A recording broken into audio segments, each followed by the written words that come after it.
अस्सलाम वालेकुम viewers mutton कौरमे की बहुत आसान रेसिपी आप लोगों से शेयर कर रहे हैं। बिल्कुल परफेक्ट कौरमा तैयार करेंगे। उसकी ग्रेवी दानेदार होगी, मटन बिल्कुल टेंडर होगा। तो अपना मटन कौरमा बनाना शुरू करते हैं। कढ़ाई में सबसे पहले घी ले लिया, घी गर्म हो चुका है। 2 से 3 अदद प्याज को काट के हम ब्राउन कर लेंगे। इसको एक साइड पे निकाल लेंगे। उसी घी के अंदर हम मसाला मज़ीद तैयार कर लेंगे। 1 किलो मटन की रेसिपी आपसे शेयर कर रहे हैं। 4 खाने के चम्मच हमने ले लिया लहसुन अदरक पेस्ट, इसकी हल्की सी बुनाई कर लेंगे। 5 अदद बड़े साइज़ की ले लिए सब्ज़ मिर्च, 4 से 5 टमाटर ले लिए, इनको अच्छे से मैशर में मैश कर लेंगे। लहसुन अदरक की बुनाई हो गई है मुकम्मल। अभी सब्ज़ मिर्च और टमाटर का पेस्ट हमने तैयार किया है, शामिल कर देंगे। इसकी बुनाई कर लेंगे। मसाले की बुनाई हो गई है मुकम्मल। घी उसमें खूब ऊपर नज़र आ रहा है। अभी हमने 1 किलो मटन ले लिया है, ये इसमें शामिल कर देंगे। इसे बुनाई करेंगे पहले।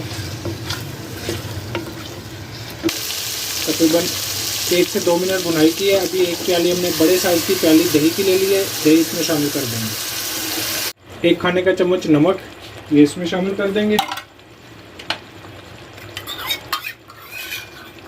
सुर्ख मिर्च पेस्ट, ये इसमें 1 खाने का चम्मच शामिल कर देंगे।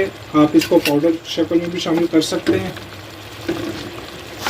1 से 1.5 खाने का चम्मच धनिया पाउडर, ये इसमें शामिल कर देंगे। गरम मसाला पाउडर, इसमें सारी चीज़ें शामिल हैं। करीब आधा खाने का चम्मच ये इसमें शामिल करेंगे।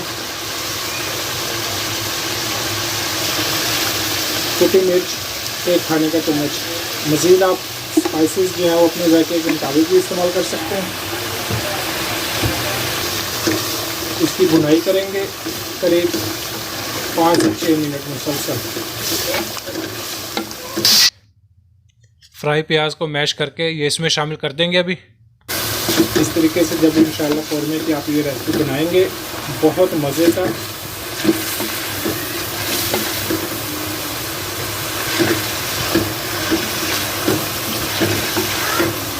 मटन की बुनाई हो गई है मुकम्मल। 5 से 6 मिनट मुसलसल इसकी हमने बुनाई की है। अभी हम इसमें पानी शामिल कर देंगे। तकरीबन 3 पाव के करीब पानी इसमें शामिल कर देंगे, क्योंकि गोश्त की गलाई भी होगी और इसमें हल्की सी ग्रेवी भी आएगी। कवर कर देते हैं, गोश्त की गलाई हो जाए। ग्रेवी दानेदार, बहुत मज़े का। इसी तरीके से आप ये बनाएं, इंशाल्लाह ज़बरदस्त मटन कौरमा तैयार होगा। अब नए देखने वाले हमारे चैनल को सब्सक्राइब भी कर दें, कमेंट्स में रह कर इज़हार करें। अल्लाह हाफिज़।